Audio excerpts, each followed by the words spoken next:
we didn't know if we were awake or not. So, but seems like the drive in the rain helps to get one conditioned for whatever will take place. I really want to thank you for being a part of today's celebration. We wanted to come together and to recognize the great profession of pharmacy and to recognize our pharmacists throughout the Commonwealth of Kentucky. And we couldn't let this month close without having a special event just to do that.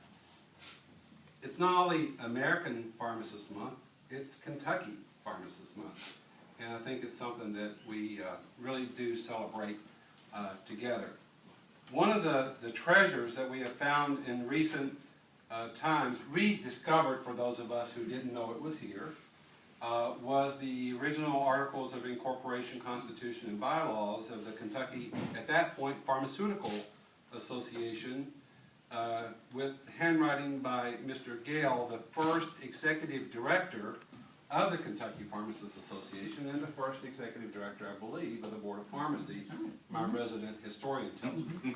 And don't argue with me. No, exactly. So we have removed this from the archives just to touch it today, and then we will put it back into its sacred place. But to get us started, I'd like to call upon Eric Freelander from the Cabinet for Health and Family Services, who has a presentation that he would like to make. Eric, we're so glad that we're able to work this into your schedule. Absolutely, and, absolutely. Welcome you. Appreciate the opportunity to speak today. All right, thank you. Show everybody your tie. Trying to be appropriate today, not scare everybody, but on behalf of the governor, he issued a proclamation, and since he took the time to write it, I'm going to take the time to read it to you all, if that's all right. So this is a proclamation by Stephen L. Beshear, Governor, Commonwealth of Kentucky, to all whom these present shall come.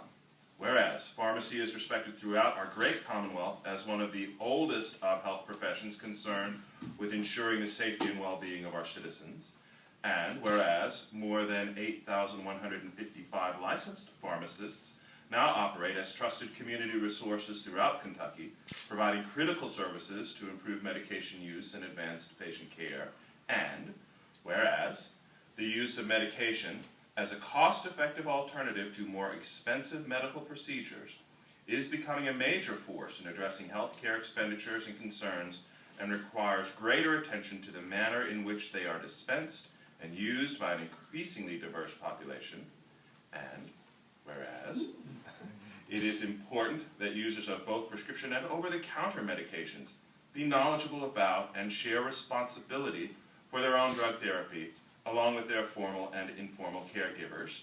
And whereas pharmacists have extensive education and expertise on drugs and medication therapy, which makes them ideally suited to work collaboratively with patients and their healthcare team members to improve medication use and outcomes. And whereas the American Pharmacists Association and the Kentucky Pharmacists Association have declared October as American and Kentucky Pharmacists Month, with the theme, Know Your Pharmacist, Know Your Medicine. Now, therefore, I, Stephen L. Beshear, Governor of the Commonwealth of Kentucky, do hereby proclaim October 2013 as Pharmacist Month. Great.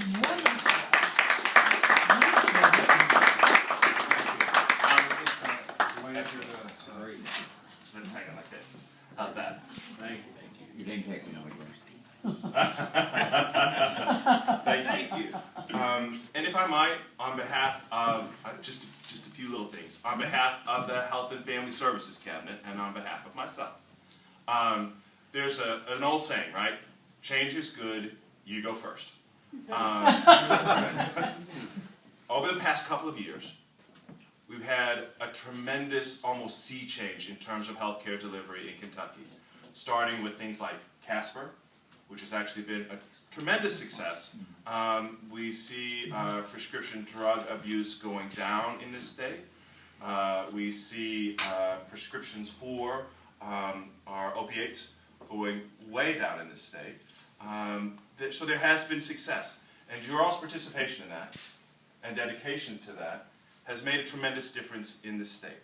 And for that, we thank you. You all also have participated in something that has been not so much fun, which is the transformation of Medicaid. That has been a tremendous challenge. I cannot downplay that at all. It has been a tremendous challenge for our entire healthcare industry. And you all have been at the forefront of that. And you all have battled through a very rocky beginning, and hopefully what we are starting to get to a new status quo. But that's always difficult. So last couple of years, you all have been in the forefront of change, and we appreciate that. Well, it's not going to get any easier. The next 2 years, we are going to be in Kentucky implementing the Affordable Care Act. Law of the land, our governor has said he is going to do that. We have our health benefits exchange up. We are expanding Medicaid. Many, many more people are going to have coverage in this state for pharmacy than we'll have had in the past. Again, you all are going to be on the forefront of that. So you have been through a lot of change. I'm sure we're changing the ground again over the next 2 years. So I'm not here to say it's going to be easy, because it isn't. But I am here to say thank you, because you all have been on the forefront. You all have been our partners, and we greatly appreciate that, because what you do affects everyone in the Commonwealth and has a positive effect on everyone in the Commonwealth. And you never hear thank you, but thank you. Thank you.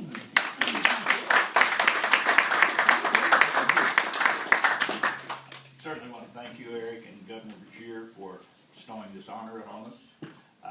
Pharmacists in this state are an integral part of the healthcare system.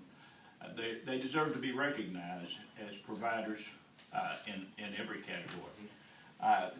We are especially pleased that you're here at KPhA. KPhA is the voice for pharmacy in the state. We're the largest organization that represents pharmacy and does advocacy within the state, and we're extremely proud of that. That said, I guess I get the honor of introducing from KPhA. KPH. I'm glad I'm like the only one. Get the PH going.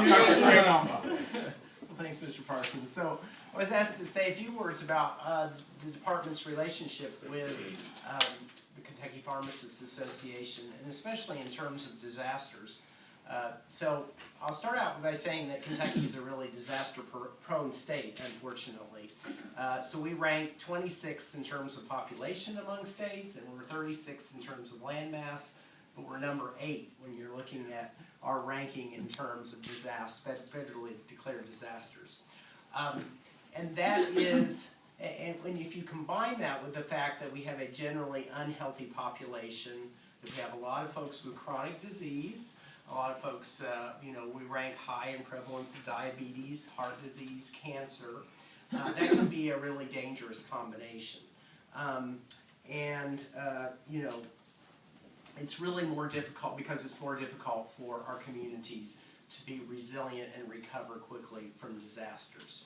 So our preparedness branch, and Becky Gillis is here today, and she has her team here. They are leading us at the Kentucky Department for Public Health in collaborating with agencies across the state to plan for and prepare for and then respond to disasters from a health standpoint. And the Pharmacists Association has been one of our greatest and most reliable partners, and we really thank you for that. And why is that? Why are you all so valuable to us? Well, first of all, you're trusted professionals in your community, you're experts, you're giving health advice, you're local, you're right there next to where, unfortunately, some of the disasters are happening in our state. You are able to give vaccinations if we need to do that in a disaster, or help dispense valuable life-saving medications. And finally, we don't want to forget about your day-to-day role, which is just as important after a disaster. We need people to get their regular medications. We talked about all these people who have chronic diseases in Kentucky. And in fact, we're one of the highest per capita prescriptions filled in the U.S. And people still need their blood pressure medication. They're still going to need their diabetes medication. Okay? And that's where our collaboration with the pharmacy unit comes in. And we have been working a long time on other collaborations. For instance, we work with Bob and his staff on management of vaccines or medications that may be needed after a disaster. But I think the mobile pharmacy unit is going to be really important too, because we could potentially bring that unit in with volunteers, volunteer pharmacists, in situations where the community has been devastated, such as last year's tornadoes in West Liberty or Salyersville. It's been great to have had the pharmacy unit, take on location, stock it up, and use it to support the existing infrastructure that's still left in those communities. So that's really been great. And we really appreciate that. And we don't want to look forward to any disasters, but we're looking forward to having this available in case we need it. One last thing I want to say is that we're also looking forward to continuing to work with you all on promoting individual and family community preparedness before a disaster ever happens. And that includes making sure, educating people to have a family plan, get a kit together, and in part of that kit should be medications that people regularly take, so that they're less likely to lose those or misplace those or not know what they take after a disaster. So that's part of our mission as well. So again, thank you for being such good partners. We really appreciate it. We look forward to many years of partnering with you to come. Thanks a lot. Thank you.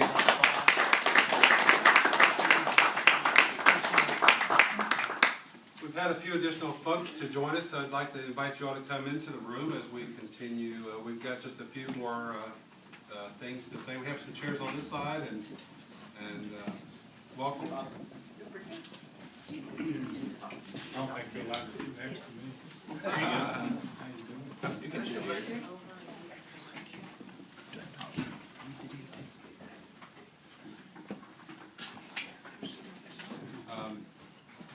If we ever have any public-private funds, we could talk to you about maybe expanding our facility.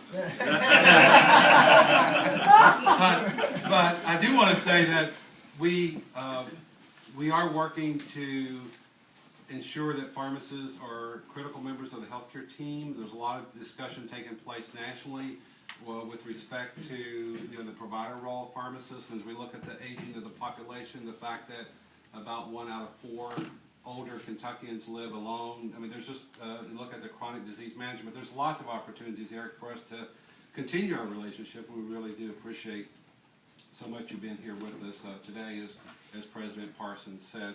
Dr. Humbaugh, we really thank you for being here. Becky, to you and to your team, it's been great to work with you for the past several years, but to advance our partnership with respect to the readiness of the mobile pharmacy and to have that operations plan in place and being more comfortable that we were able to roll that out, and the way that all of you guys as staff work with us, we cannot thank you enough for the partnership on a daily basis. So this is our opportunity to pause and to celebrate and to thank you. So thank you for being here. We have a number of dignitaries in the room. We have some of our board members. You met Dwayne Parsons, our president. Bob Oakley's our president-elect. John Aikens, a past president, and then Harrelson's a past president. And who have I missed? We have Glenn Starks, our treasurer. Mike Burleson's the past Mike president. Burleson. Are you a past president? No. Board member. Mike Burleson, the future president. Once he retires from this day-to-day drudgery of running the Board of Pharmacy, a great partner. We really do appreciate that, and I know I'm going to probably leave folks out. But we also are proud to be the current repository for the Kentucky Renaissance Pharmacy Museum. The museum is homeless, And we love the museum, so we are working with the museum to try to locate its future home. And Gloria, we know that you want to make a few comments as well. So I would love to. I'm honored to be here today, and I'm honored to be a Kentucky pharmacist. Because Kentucky, you can't live in Kentucky without appreciating history.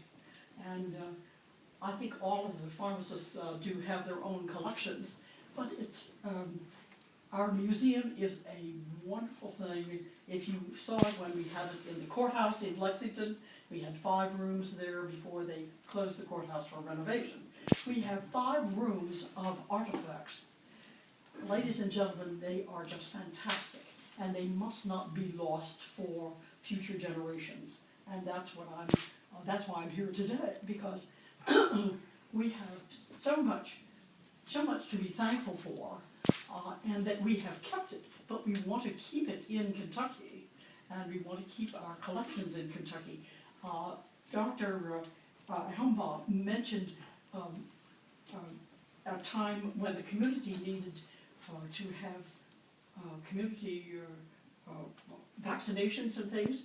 Do you know that Kentucky is the first, Lexington was the first town in the world to have smallpox vaccination on a basis, on a community basis? Dr. Brown, who was a professor at the medical school, the first medical school west of the Alleghenies, studied with Jenner, and he developed the cowpox thing. And so very few people, many physicians don't even know that we were the first, Lexington was the first town that had the smallpox vaccination. So, but that is repeated over and over again. History is repeated over and over again.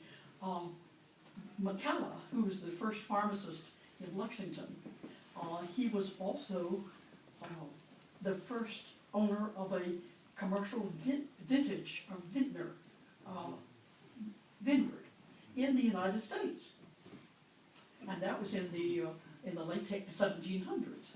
We have so much history that must be kept, and I'm passionate about this because we have to keep it. I want to see it kept in Kentucky.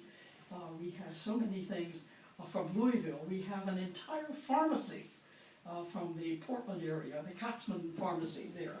We have hundreds of bottles with ground glass tops, and from this size to this size, filled with the original contents, and some of which are labeled and some are not.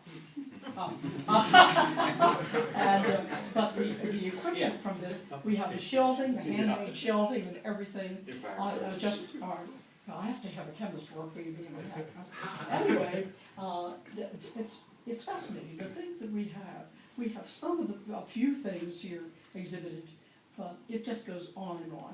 The building in back of the pharmacy building here is filled to, we can hardly get in with all the things that we have stored there. And so please, in your community, don't let this fall aside. That's all I thank you for. You are my hero.